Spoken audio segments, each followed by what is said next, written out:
الشيطان الرجيم بسم الله الرحمن الرحيم إن الحمد لله نحمده ونستعينه ونستغفره ونعوذ بالله من شرور أنفسنا ومن سيئات أعمالنا من يهد الله فلا مضل له ومن يضلله فلا هادي له وأشهد أن لا إله إلا الله وحده لا شريك له وأشهد أن محمدا عبده ورسوله أما بعد اللهم صل على محمد وعلى آل محمد كما صليت على إبراهيم وعلى آل إبراهيم إنك حميد مجيد اللهم بارك على محمد وعلى آل محمد كما باركت على إبراهيم وعلى آل إبراهيم في العالمين إنك حميد مجيد.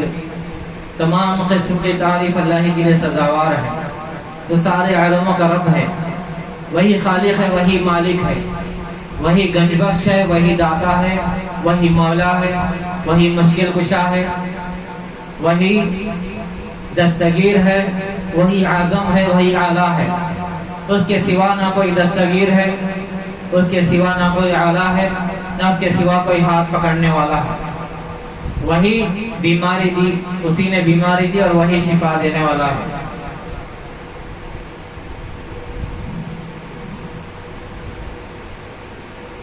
کچھ پہلے کے درس میں بتائے گئے تھے، آیات بتائے گئے تھے آپ لوگوں کو.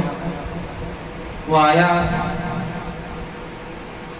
بتانے کے بعد اس کے کچھ مختصر طریقے بھی بتائے تھے، یعنی ڈائگنوسس کرنے کے لیے جو آیات، ڈائگنوسس یعنی مرض کو ٹیسٹ کرنے کے لیے وہ آیات بتائے گئے تھے.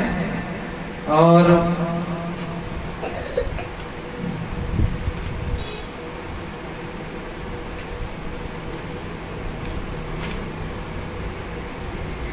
ان آیات پڑھنے پر کتنے چیزیں ہو سکتی ہے بتائے تھے کہ یا تو مریض بے ہوش ہو جائے گا، یا مرگی کا دورہ پڑے جیسا اس کی حالت ہو جائے گی، فیٹس جیسے آتے ہیں، اس کے زبان سے جن بات کرنے لگے گا، اور یا پھر اس کو الگ علامتیں ہوں گی جیسے کہ کچھ نظر آنا، کچھ محسوس ہونا. وہ قرآن سننے کے لیے جب یعنی جس کو اس کے اوپر پڑھا جاتا ہے الگ الگ اس کو چیزیں محسوس ہوتی ہیں. اور کچھ ایسے ہوتے ہیں پڑھنے کے باوجود بھی سکون سے رہتے ہیں، نہ کوئی سمٹمز ہوتے ہیں، نہ کوئی چینجز، نہ کچھ معاملہ یعنی منتشر ہو جاتا ہے، گڑبڑ ہو جاتا ہے کہ کچھ ہے یا نہیں سمجھ میں نہیں آتا. پھر اس کو اس کے ترتیب وار علاج کے طریقے دے.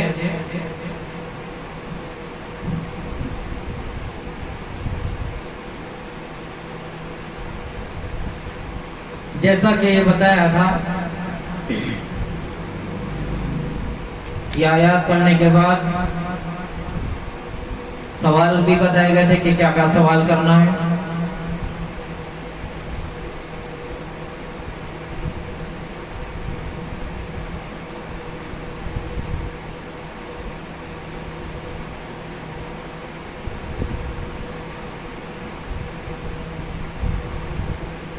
کہ پہلا سوال پوچھنے کے لیے جو بتایا گیا تھا، انہیں راقی یا معالج یا پھر گھر میں کوئی خود اگر اپنے مریض کو پڑھتے ہیں تو سوال یہ کرنا ہے کہ پہلے تمہارا نام کیا ہے. سیم یعنی انٹروڈکشن، جیسا انٹروڈکشن ہوتا ہے ویسے ہی تمہارا نام کیا ہے، تمہارا دین کیا ہے، تمہارے لگنے کی وجہ کیا ہے. 3 ریزنز میجر ہے، نام، دین اور لگنے کا ریزن، یعنی جن داخل ہونے کا یا پھر مس ٹچ ہونے کا ریزن.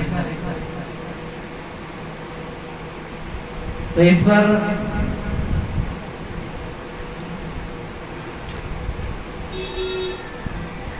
اگر اس کے لگنے کی وجہ یعنی جن لگنے کی، جن پوسیشن، اگر لگنے کی وجہ ایسا منکر کام ہے جسے اللہ تعالیٰ نے حرام قرار دیا ہے تو اسے بتایا جائے کہ یہ کام حرام ہے تاکہ اس پر حجت قائم ہو جائے. اسی طرح اسے یہ بھی بتایا جائے کہ اس کے بارے میں اللہ تعالیٰ کا اور اللہ کے رسول صلی اللہ علیہ وسلم کا فیصلہ نافذ کیا جائے گا. جنہیں اللہ نے تمام انس اور جن کی طرف رسول بنا کر بھیجا ہے، لیکن اگر اس کے لگنے کی وجہ انسان سے انتقام یعنی بدلہ لینا ہے تو بتایا جائے کہ اس انسان نے عمدن تمہیں تکلیف نہیں دی ہے، اور جو عمدن کسی کو تکلیف نہ دے وہ سزا کا مستحق نہیں۔ اور اگر انسان نے اپنی گھر اور اپنی ملکیت میں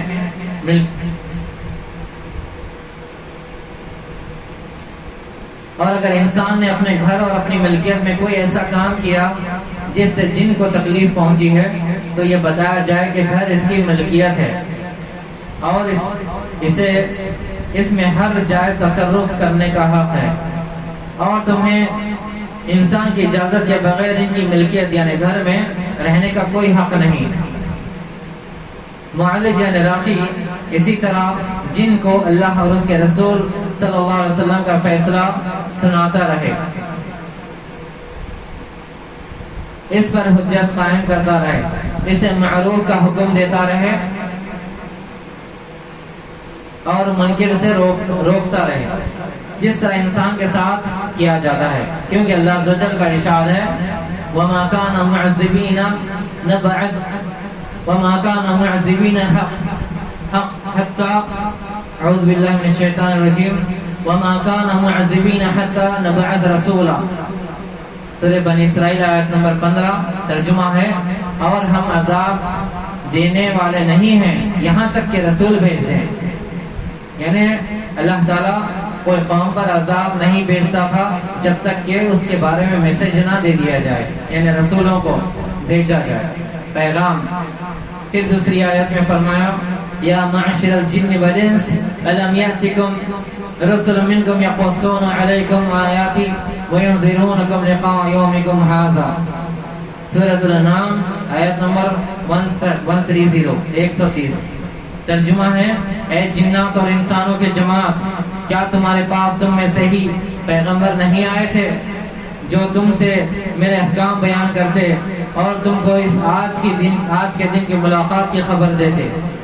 یہی وجہ ہے کہ نبی کریم صلی اللہ علیہ وسلم نے گھروں کے اندر پائے جانے والے سانپ کو جب تک 3 دن تک تنبیہ نہ کر دی جائے قتل کرنے سے منع فرمایا، جیسا کہ صحیح مسلم میں حدیث موجود ہے، کیونکہ جس طرح انسان کو ناحق قتل کرنا ناجائز ہے اسی طرح جنات کو بھی ناحق قتل کرنا ناجائز ہے۔ ظلم ہر صورت حرام ہے، اس لیے کسی کے لیے جائز نہیں کہ وہ کسی پر ظلم کرے، خواہ وہ کافر ہی کیوں نہ ہو۔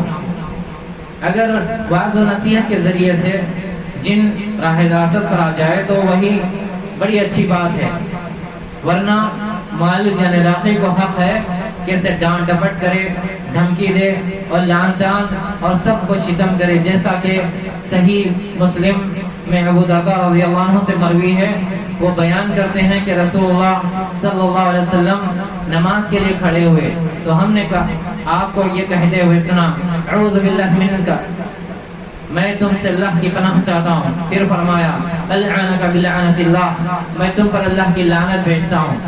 آپ نے 3 بار یہی الفاظ دہرائے اور اسی طرح اپنا ہاتھ آگے بڑھایا گویا کوئی چیز پکڑ رہے ہوں۔ جب آپ نماز سے فارغ ہوئے تو ہم نے عرض کیا کہ اے اللہ کے رسول صلی اللہ علیہ وسلم، ہم نے آپ کی زبان مبارک سے ایسے الفاظ سنے جو اس سے پہلے کبھی نہ سنے تھے، اور آپ کو اپنا ہاتھ آگے بڑھاتے دیکھا۔ آپ صلی اللہ علیہ وسلم نے ارشاد فرمایا ان عدو اللہ ابلیس جاء بشهاب من نار ليجعله في وجهه فقلت اعوذ بالله منك 3 مرات ثم رقى اخذه والله لولا دعوة اخينا سليمان عليه السلام لا اصبح معتقا يلعب به ولدان اهل المدینہ۔ ترجمہ اس حدیث کا، حدیث صحیح بخاری روایت نمبر 461، صحیح مسلم 542۔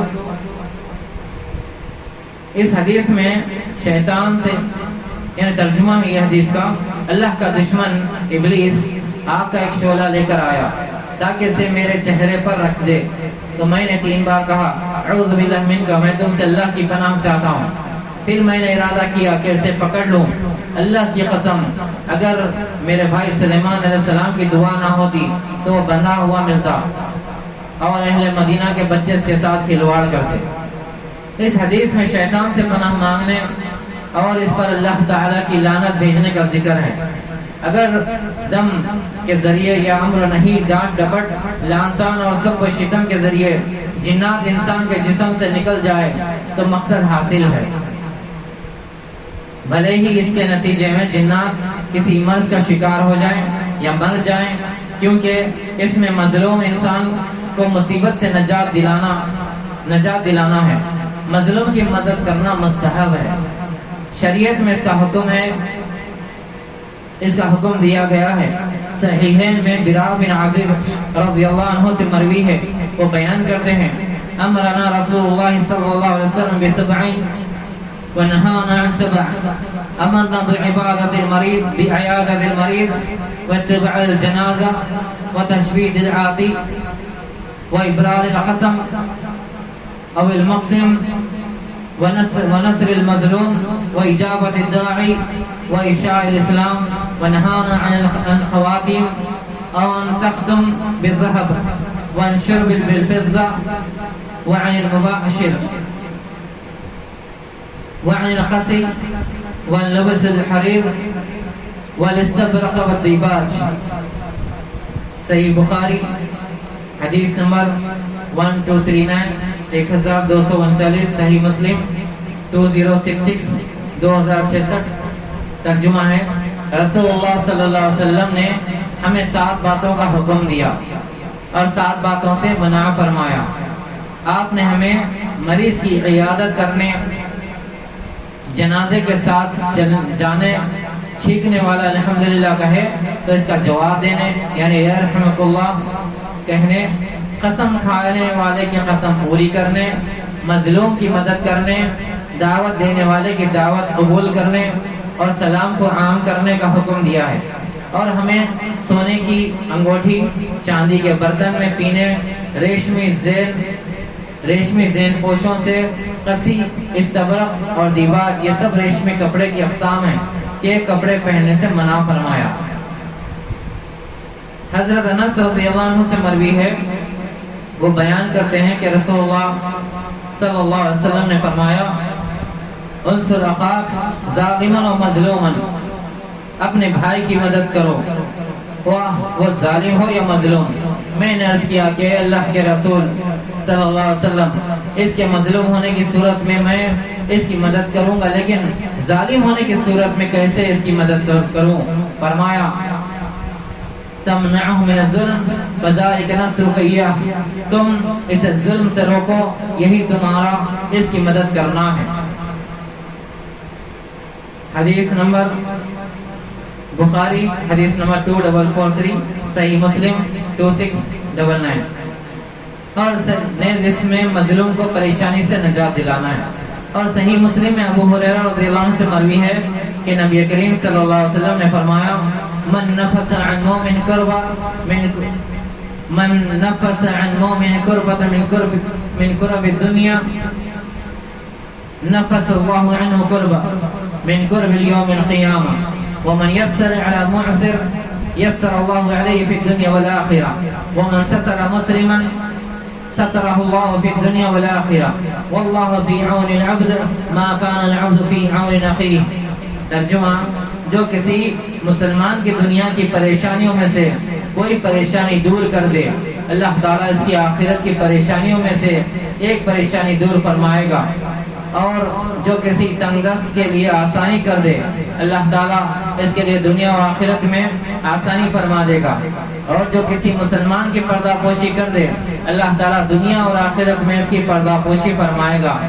اور اللہ تعالیٰ اپنے بندے کی مدد فرماتا رہتا ہے جب تک بندہ اپنے مسلم بھائی کی مدد کرتا ہے۔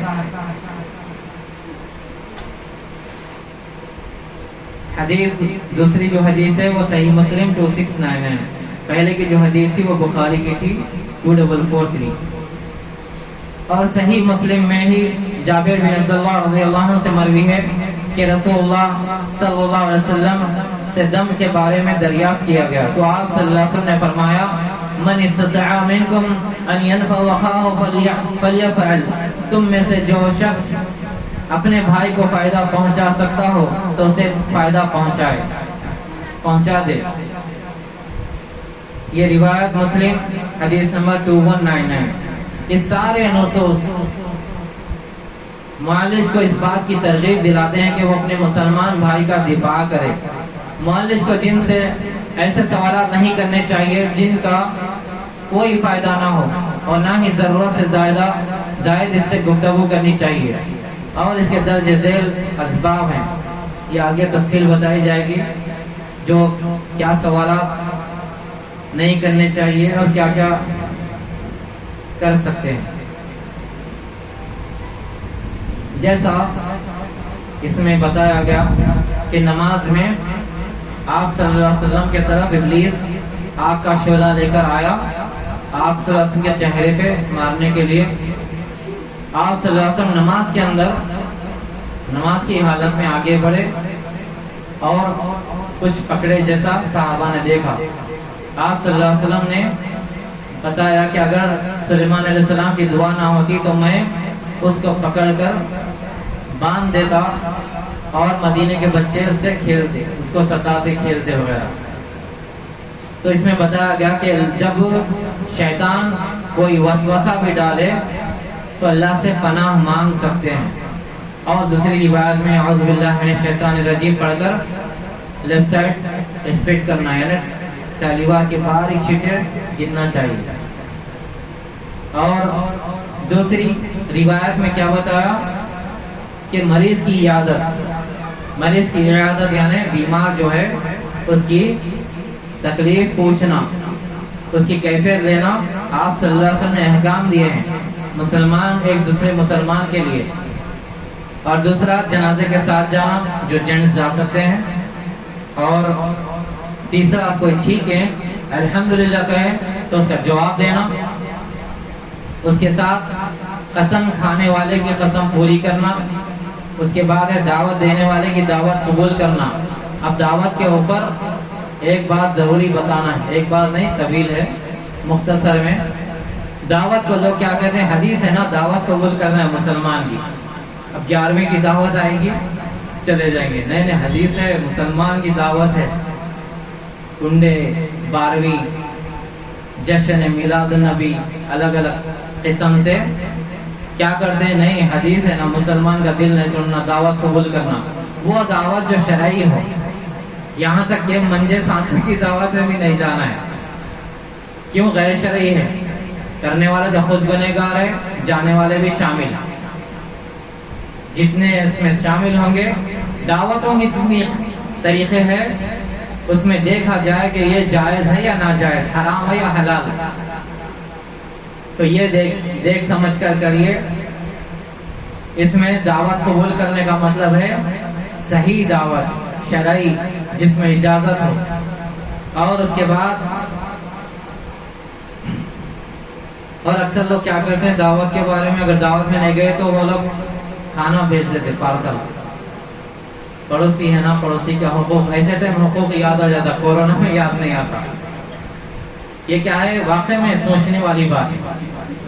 اب ہم کیا کرتے ہیں، کھانا رزق ہے نا کھا لیں گے، لیکن وہ رزق شرک سے بھری ہوئی ہوتی ہے۔ جیسے مندر کی پوجا کا لڈو ہوتا ہے، کھائیں گے آپ لوگ، کھائیں گے کوئی پوجا کا؟ ایسے ہی ہمارے پاس تبرک کے نام کا آتا ہے، نخل اور پتہ نہیں کیا کیا الگ الگ چیزیں ہوتے ہیں، میٹھا کھانا۔ ابھی پرسوں وہ کچھ انڈے دینے کی کوئی دن تھا، پتہ نہیں 13 تیزی۔ تو یہ کیا ہے، غیر شرعی چیزیں ہمارے اندر گھسنے کی وجہ سے جنات آسان ہو گئے۔ اور کوئی اقراقی بتا رہے تھے کہ اس کو کسی کے اوپر جن آیا تھا، تو جن نے کہا کہ تم کو پتا ہے کہ ہمارے آنے کا آسان راستہ تمہارے گھروں میں کیا ہے؟ تو انہوں نے پوچھا بتاؤ کیا ہے، تم بھی بتائیں گے؟ جن بتا رہا ہے انسان کے جسم پہ، بتایا کہ جس گھر کے اوپر غوث اعظم کا جھنڈا رہے گا وہاں پر ہمارا گرین سگنل ہے آنے کا. جن بتا رہا ہے یہ بات، یہ کوئی مذاق کی بات نہیں ہے، یہ بہت ڈینجر بات ہے. انتباہ ہے، تنبیہ ہے. جہاں پر ایسے خرافات کے راستے ہیں وہاں جن، آپ سورہ بقرہ پڑھو، آپ سورہ مزمل پڑھو، قرآن پڑھتے رہو، قرآن خوانی کراتے رہو، کتنا بھی دم کا پانی چھڑک دو، اگر جھنڈا لگا ہوا ہے باہر تو وہ گرین سگنل، اس کے لیے کوئی جو ہے منع نہیں ہو. ایسے کئی چیزیں ہیں، جیسے اکثر لوگ کانٹے والی لکڑی لگاتے ہیں، کوئی ناریل بنا ہوا لگاتے ہیں، الگ الگ چیزیں لگاتے ہیں، پھر بولتے ہیں کہ ہم سب کر رہے ہیں. مول صاحب، مولانا، شیخ، کچھ بھی نہیں ہو رہا، طبیعت بھی نہیں سنبھل رہی، گھر میں بھی جو ہے ایسے ایکٹیویٹیز ہو رہے ہیں. لیکن گھر میں غور کرنا چاہیے کہ ایسے کوئی چیزیں ہوتی ہیں جس کی وجہ سے وہاں کہیں نہ کہیں معاملات ہوتے ہیں. اکثر لوگ کیا کرتے ہیں، گھر میں خیر و برکت کے لیے، دکان و مکان کی خیر و برکت کے لیے کر کے چارکول کے ساتھ نمبر کے باکسز لگے ہوئے تھے، وہ لگا ہوا ہوتا ہے. ایسے الگ الگ چیزیں ہیں. تو یہ، اور اس کے بعد کیا کہا اس روایت میں، مظلوم کی مدد کرنے. مظلوم یعنی جس پر ظلم ہو رہا ہے. اگر ہم طاقت رکھتے ہیں تو مظلوم کی مدد کرنا چاہیے. اور اس کے بعد بتایا کہ سلام کو عام کرنے کا حکم. سلام خالی کس کو جاننے والے کو نہیں، کوئی رشتہ دار اپنا دکھا کہ کوئی رشتہ داری سے تھوڑا انبن ہو گئی اس کو نہیں کرے، ہٹ کے چلے گئے، ایسا نہیں کرنا چاہیے. سلام کو عام کرنا چاہیے. اور جینٹس کے لیے ہے یہ. اس کے بعد جو بتائی گئی ہے، سونے کی انگوٹھی پہننا جینٹس کو حرام ہے. آج کل انگیجمنٹ کے نام پہ سونے کی انگوٹھی سائز لے کے، اگر بڑی بھی آ گئی تو لال ڈوری بن کے اس کو ٹائٹ کر کے دیتے. یہ حرام چیزیں، جہنم کی آگ ہے. اور چاندی کے برتن میں پینے سے منع فرمایا. اس کے بعد یہ بھی جینٹس کے لیے ہے، ریشمی زین پوشوں سے قصی استبرق اور دیباج، یعنی مخمل، ریشم، ایسے کپڑے جو لیڈیز کے ہوتے ہیں وہ جینٹس کو پہننا حرام ہے. اس کے بعد دوسری روایت میں بتایا کہ اپنے بھائی کی مدد کرو، چاہے وہ مظلوم ہو یا ظالم ہو. صحابہ نے پوچھا، روایت میں بھی پڑھے سنے آپ لوگوں نے، کہ مظلوم کی مدد تو ہم تو سمجھ میں جس پر ظلم ہو رہا ہے، لیکن ظالم کی مدد کیسے کریں؟ تو بتایا کہ ظالم کی مدد اس طرح کرنا ہے کہ اس کو ظلم کرنے سے روک دو. اس کو ظلم کرنے سے جو راستے اسباب ہو سکتے ہیں وہ روکو. اب جیسا رقیہ شرعی ہمیں آپ لوگ دیکھتے ہیں، جن انسان کے آنکھ میں، جسم میں ہوتا ہے، اب اس کو قرآن سے اذیت ہوتی ہے، تکلیف ہوتی ہے. کیا کر رہے ہیں؟ اس کو روکنے کے لیے ہم کوشش کر رہے ہیں. اس کو قرآن پڑھ کر سنا رہے ہیں، نصیحت کی آیاتیں، عذاب کی آیاتیں اور جادو کی آیاتیں، الگ الگ آیاتیں پڑھ کر بھی سنا رہے ہیں. اور قرآن کا معجزہ بھی ہوتا ہے جس سے شیطان اندر زخمی بھی ہو سکتا ہے، مر بھی سکتا ہے، نکل بھی سکتا ہے. یعنی اگر ہدایت یافتہ ہو گیا تو اسلام لا کر جا بھی سکتا ہے. اگر مسلمان ہے تو توبہ کر کر رجوع کر کے جائے گا، کافر ہے تو اسلام لائے گا. لیکن اگر ضدی ہے، تکبر کرنے والا ہے، انانیت کرنے والا ہے تو پھر وہ ختم ہوتا رہے گا. اور جیسا بتایا کہ جو کوئی دنیا میں کسی کے تکلیف دور کرتا ہے اس کی تکلیف اللہ دور کرے گا. کسی کا پردہ کرتا ہے دنیا میں، اس کا دنیا اور آخرت میں اللہ تعالیٰ اس کے اعمال پر پردہ ڈالے گا. اور اس کے ساتھ یہ بھی بتایا کہ اللہ تعالیٰ وہ بندے کی جب تک مدد کرتا رہے گا جب تک کہ وہ بندہ کوئی اپنے دوسرے مسلمان بھائیوں کی مدد کرتا رہے گا.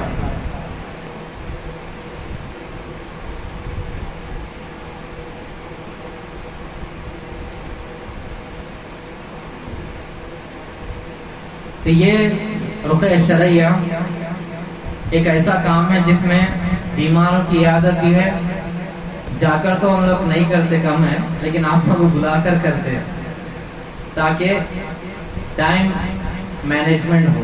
ہر جگہ جا تو نہیں سکتے نا، تو اس کے لیے آپ لوگ یہاں پر آتے ہیں تو آپ کو علاج کے لیے طریقے بھی بتاتے ہیں.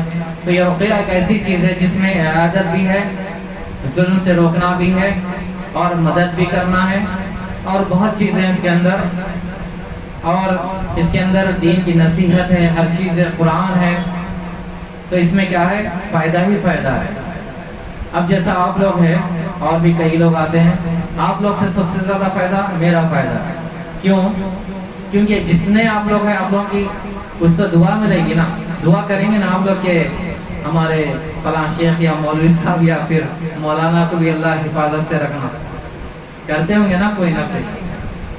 تو یہ کیا ہے؟ رقیہ کا کام ایسا ہے، اگر آپ اپنے کوئی کزن یا کوئی بھائی یا بہن کی اگر مدد کر دیے گھر میں، تو پھر اس کی پوری فیملی آپ کو دعا دے گی. اس کی جو آگے کی زندگی ہے وہ ہمیشہ یاد کریں گے کہ فلاں مصیبت کے وقت یہ میری بہن یا بھائی نے میری مدد کی تھی. جب سب نے میرا ہاتھ چھوڑ دیا تھا، لوگ چھوڑ دیے تھے، کیونکہ یہ اسپریچول کے معاملے میں کیا ہوتا ہے، انسان مایوسی کی طرف جاتا رہتا ہے. مایوسی کی طرف جب جاتا ہے تو لوگ اس کے قریب بیٹھنا چھوڑ دیتے ہیں، ڈرتے ہیں. ایمان کی کمزوری اور علم کی کمی کی وجہ سے ڈرتے ہیں، اس کے قریب نہیں آتے.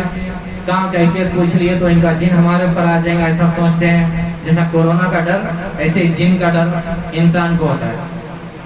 دیکھیے، بیماری شفا اللہ دینے والا، بے شک احتیاط کرنا ہے، احتیاط کریے، چاہے وہ روحانی میں ہو یا فزیکل ڈیزیزز میں ہو، بیماریوں میں ہو.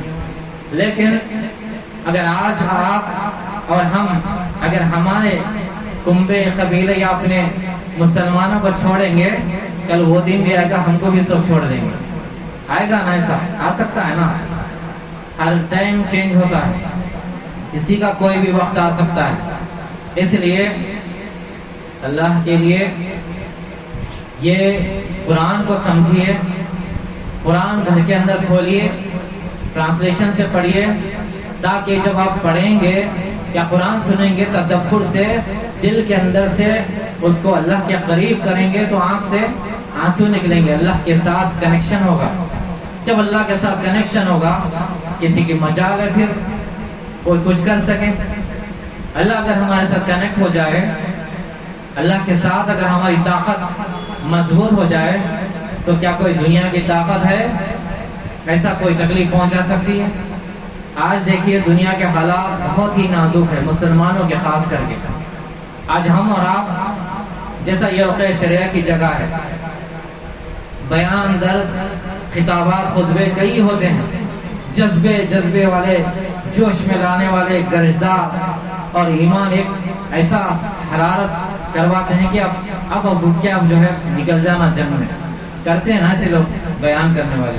لیکن صحیح اگر ایمان کے اگر طریقے سے صحیح اگر دعوت کہاں پر ہے؟ رقیہ شرعیہ میں. رقیہ شرعیہ میں آپ کو کیا کیا ملے گی؟ جسمانی بھی ملے گی، روحانی بھی ملے گی. ایک وہ جو دشمن ہے، مثلا آپ کو معلوم ہے کہ فلاں جو ہے بھائی سے یا کسی سے جھگڑا ہوا، فزیکل سامنے فیس ٹو فیس بحث ہوئی، آپ اس کا دفاع کر سکتے ہیں، بات کر سکتے ہیں، بحث کر سکتے ہیں، سالو کر سکتے ہیں نا. لیکن ایک وہ جو نظر ہی نہیں آتا، اس سے کیسے کریں گے؟ اکثر لوگ جو ہمارے ہی اپنے ہوتے ہیں جو پیچھے سے حملہ کرتے ہیں، سامنے مسکرا کر رہتے ہیں اور پیچھے سے روحانی شیطانی راستوں پر جا کر شیطانی قوتوں کو استعمال کرتے ہیں اور اللہ کے بندوں کے خلاف یہ سازشیں رچتے ہیں. تو یہ قرآن رقیہ شرعیہ ایک ایسی چیز ہے جو آپ کو روحانی، جسمانی، ہر طریقے سے آپ کو حفاظت اور ہر طریقے سے آپ کو اگر بیماری ہے تکلیف دور کرے گی، اور اگر بیماری نہیں ہے تو آپ کو سکون اور حفاظت اور راحت ملے گی. دیکھیے جن کی کیا مجال ہے، کہ کیا قوت ہے. مثلا عفریت جو ہوتا ہے، جیسا جن کے نام بتایا جائے پہلے، جس میں سے سب سے قوی سرکش سے بھی زیادہ سرکش عفریت ہوتا ہے جس نے مسجد اقصی معلوم ہے نا، فلسطین آج بھی جو غزہ کی لڑائی چل رہی ہے، مسجد اقصی کی جو دیواریں ہیں، ایک دیوار کا جو حصہ 20 تھا، 700 ٹن 700 ٹن، ایک ٹن 100 کلو کا ایک ٹن ہوتا ہے نا، 100 kg کا ایک ٹن ہوتا ہے، ایسے ہی 700 ٹن کا ایک پتھر وہ جنات نے اٹھا کر بٹھایا تھا، نصب کیا تھا، بغیر کوئی کرین، بغیر کوئی مشینری کے۔ اللہ جنات سے کام لیا وہ مسجد کا، لیا نا۔ وہ جنات کس کے حکم کے محتاج ہے؟ اللہ کے۔ کس کے؟ اللہ کے۔ وہ جنات جو زمین سے آسمانوں میں اڑنے والے ہیں، جو مارد کہلاتے ہیں، اللہ نے فرمایا وَحِفْظًا مِنْ كُلِّ شَيْطَانٍ مَارِدٍ، جو ستارے توڑ کر فرشتے مارتے ہیں شہاب ثاقب سے، تو پھر وہ ذلیل ہو کر رسوا ہو جاتے ہیں۔ زمین سے آسمانوں تک منٹ اور سیکنڈز میں جاتے ہیں وہ لوگ، ہم جا سکتے؟ نہیں جا سکتے۔ ویسی مخلوق ہم سے کم تر ہے، ہم انسان سے کمزور ہے، وہ جن کمزور ہے۔ ایک اذان اللہ اکبر جو اذان ہوتی ہے، وہ اذان سے شیطان کو تکلیف ہوتی ہے، کتنا کمزور ہے جن۔ غور کریے ہم اور آپ، اس لیے اپنے اندر جو شیطان ہے اس کو ذلیل کریے، جتنا ہو سکتا عبادتیں کریے، اللہ کے ساتھ نفل پڑھیے۔ سجدے میں سب سے زیادہ بڑی رقیہ سجدے میں ہوتی ہے، جو رقیہ ہے بڑی رقیہ وہ سجدے میں ہوتی ہے، کیونکہ سجدہ ایسی جگہ ہے زمین کی خاک میں یہ پیشانی ماتھا پڑتا ہے، لیکن اس کی آواز 7ویں عرش میں سنی جاتی ہے، بغیر کوئی مائک، بغیر کوئی فون نمبر، بغیر کوئی ٹیکنالوجی کے۔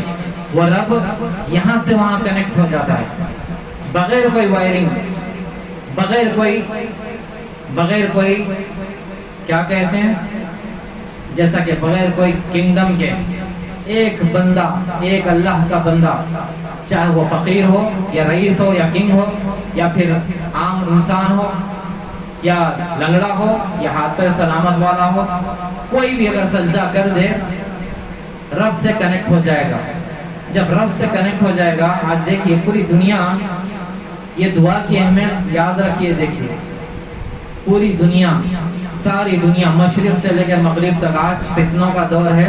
یہ دور میں اگر حرم میں، مسجد حرم یعنی کعبہ میں یا مسجد نبوی میں یا پھر ایسی کوئی جگہ جب مسلمان اگر ہاتھ اٹھا کر اگر دعا کرتے ہیں، دعا میں ظالم کے لیے ہلاکت کی دعا کرتے ہیں، تو ٹرانسلیشن کر کے اس کو فوکس کر کے اس کے خلاف کیس ڈال دیا جاتا ہے۔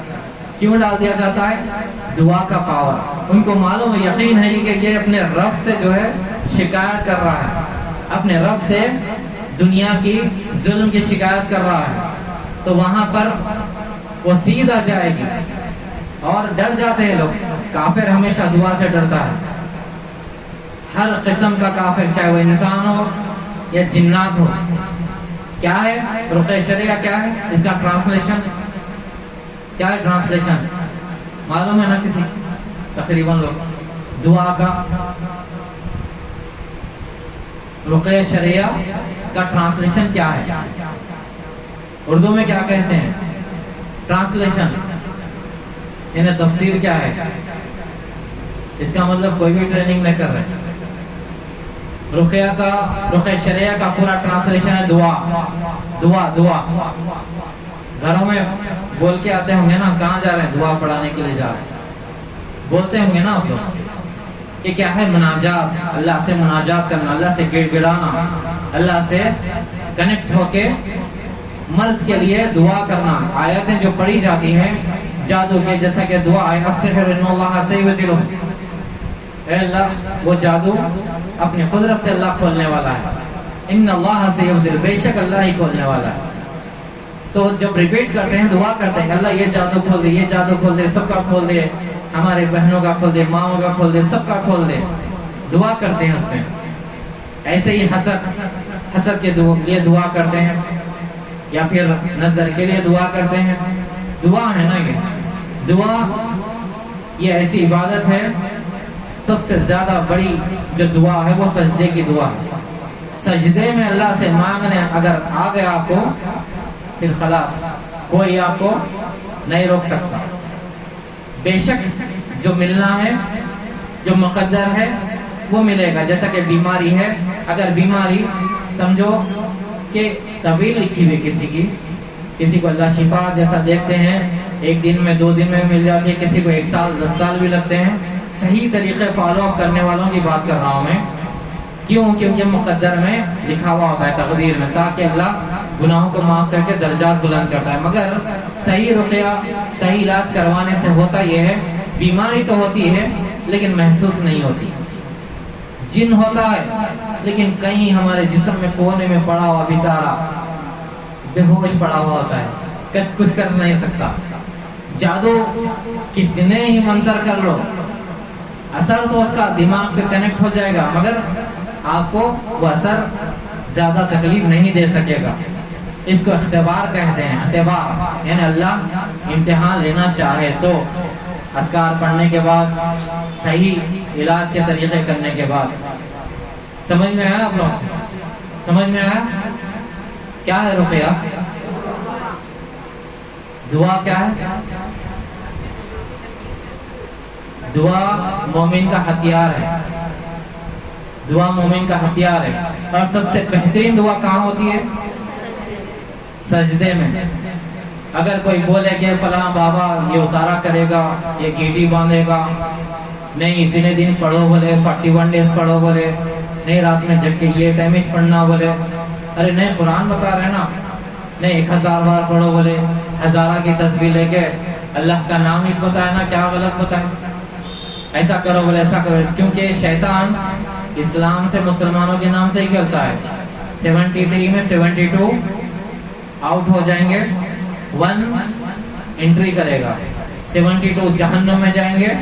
مسلمان میں, مسلمان ہندو نہیں, ہندو یہود یہ نہیں, مسلمان جس نے کلمہ پڑھا لا الہ الا اللہ محمد رسول اللہ, اس میں سے 72 جہنم میں جائیں گے, 1 جنت میں جائے گا. جنت میں کون سا جائے گا؟ مثال کے طور پہ یہ دنیا ہے اور یہ دین ہے. کون سا جائے گا جنت میں؟ ادھر پوری دنیا ہے, اس میں واٹس ایپ فیس بک سب پوری دنیا ہے, زمین سے لے کے آسمان تک. اس میں گوگل ارتھ, میپ, لوکیشن, پوری دنیا ہے نا. دنیا ہے نا موبائل میں. ایک مثال ہے, یہ ایگزامپل اللہ کی طرف سے. خیر بھی ہے شر بھی ہے, لیکن ایک طرف کیا ہے, اس کے بارے میں کوئی شک کر سکتا ہے کیا؟ اس کے بارے میں ایک آیات کے بارے میں بھی کوئی شک کر سکتا ہے؟ یہ ایسی کتاب ہے جو شک کرنے والا کافر ہو جائے گا. شک کرنے والا کافر ہو جائے گا. لیکن اس کو سمجھنا ہے کس طرح؟ جس طرح صحابہ نے سمجھا. اگر ہم نے حنفی ہے نا, ہم یہ طریقے سے ہی سمجھتے, شافعی ہے شافعی کے طریقے سے سمجھتے ہیں, نہیں ہم فلاں جو ہے وہاں پر بیعت کرے مرید ہے ان کے طریقے سے سمجھتے ہیں, تو پھر اللہ تعالیٰ 72 میں ڈالے گا. جھگڑے پورے موبائل پہ ہے نا آج کل, ڈیبیٹس, نہیں یہ کرنا ہے یہ نہیں کرنا, یہ کرنا ہے یہ نہیں کرنا ہے. یہاں جو کرنا ہے جو نہیں کرنا ہے بتا دیا گیا. یہاں پر ڈیبیٹس نہیں ہے, یہاں پر کیا ہے؟ فیصلے ہے. فیصلے ہے, طریقے ہے اور ڈائریکشنز ہے. صحیح چلیں گے تو کیا ملے گا, غلط چلیں گے تو کیا ملے گا, سب اس میں لکھا ہوا ہے نا یہ کتاب میں. اب دیکھیے آپ اور ہم, ابھی آج جو ہے اپڈیٹ آیا اس کا, جو 8 کلاس کی بک میں کوشچن اینڈ آنسر کی جو ہے بینک بک میں, اس کے کور پر ایک ہاتھ میں مسلمان کو گن دے کے ایک طرف قرآن دے کر اس کو ٹیررسٹ لکھا گیا بچوں کو پڑھانے کے لیے. مسلمان ٹیررسٹ ہوتا ہے, قرآن پڑھنے والا. لیکن الحمدللہ وہ نکل گیا, کیونکہ پورے لوگوں نے اس کا جو ہے جواب مانگا تو حکومت سے اس کو برخاست کرنے کا اعلان کر دیا گیا.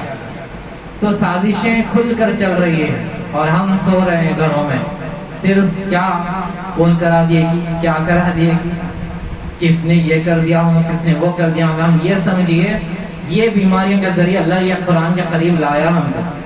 اب بھی وقت ہے، سنبھال لیجئے اس کو، گھروں میں بند کر کے مت رکھیے، باکس میں مت رکھیے، موبائل میں مت پڑھیے لیکن ایک آدھ بار، لیکن زیادہ فزیکل لیجیے، اٹھائیے، بکس کو اٹھائیے، کیونکہ علماء کی موتیں ہو رہی ہیں، علماء ختم ہو رہے ہیں، حافظ ختم ہو رہے ہیں۔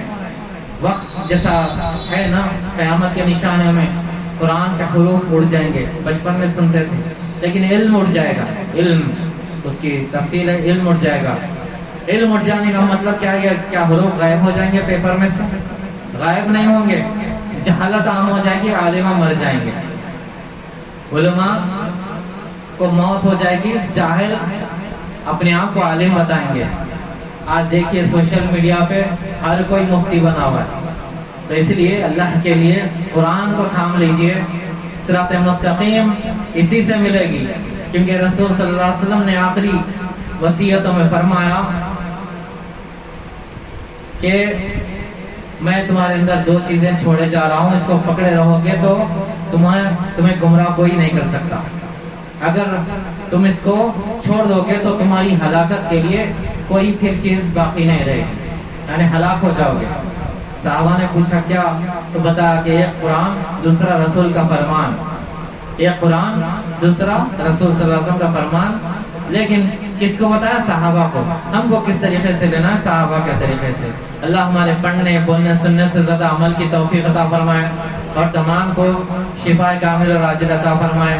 ہر وہ مریض جو روحانی مرض سے مبتلا ہے، جن سے مبتلا ہے، یا جادو کی وجہ سے مبتلا ہے، یا حسد کی بنا پر تکلیف میں ہے، یا نظر لگنے سے تکلیف میں آ گئے ہیں، اللہ ہر وہ مریض کو شفا کامل اور عاجل عطا فرمائے، اور اللہ وہ مریض کو بھی شفا عطا فرمائے جو گھروں میں وبائی بیماریوں میں متاثر ہیں، اللہ ان کو بھی اپنی قدرت کاملہ سے شفا عطا فرمائے، اور ہر وہ مریض جو ہاسپٹل، دواخانوں یا ICU میں اپنی زندگیوں سے لڑ رہے ہیں، اللہ انہیں بھی اپنی قدرت سے شفا کامل اور عاجل عطا فرمائے، اور وہ مریض جو فٹ پاتھوں پر یا پھر صحراؤں پر یا بیابانوں پر رہنے والے ہوں، بیمار ہو، جن کا کوئی پرسان حال نہ ہو، اللہ انہیں بھی اپنی قدرت سے شفا عطا فرمائے اور انہیں بھی تندرست عطا فرمائے، اور جن کے ماں باپ زندہ ہیں، اللہ ان ماں باپ کو سلامت اور صحت کے ساتھ اپنی اولادوں کے سر پر قائم فرمائے، اور جن کے ماں باپ جو انتقال کر چکے ہیں، مر چکے ہیں، اللہ ان کی قبروں میں رحمت اور نور نازل فرمائے، ان کے گناہوں کو معاف فرما کر جنت میں اونچے اور اعلیٰ مقام عطا فرمائے، اور جو شدید بیمار ہیں، جس نے دعا کے لیے کہا گیا، اللہ ان کی دعاؤں کو بھی قبول فرمائے، اور جو دعا کہنے سے رک گئے، اللہ ان کے بھی دعاؤں کو قبول فرمائے، اور امت کی اللہ حفاظت فرمائے، اور امت کے حال پر رحم فرمائے، ہمیں صراط مستقیم پر فرمائے، اور جیسا کہ اللہ نے فرمایا میرے بندے آخرت میں قلیل تھوڑے سے ہوں گے، ہم کو ان تھوڑے والوں میں شمار فرمائے۔ اسأل اللہ العظیم رب العرش العظیم یشفیکم لا باس علیکم طہور انشاءاللہ وإذا مرضت فهو یشفین۔ اللهم صل علی محمد وعلى آل محمد كما صليت على إبراهيم وعلى آل إبراهيم إنك حميد مجيد، اللهم بارك على محمد وعلى آل محمد كما باركت على إبراهيم وعلى آل إبراهيم في العالمين إنك حميد مجيد۔ سبحانك اللهم وبحمدك أشهد أن لا إله إلا أنت أستغفرك وأتوب إليك۔ سبحان ربك رب العزة عما يصفون وسلام على المرسلين والحمد لله رب العالمين۔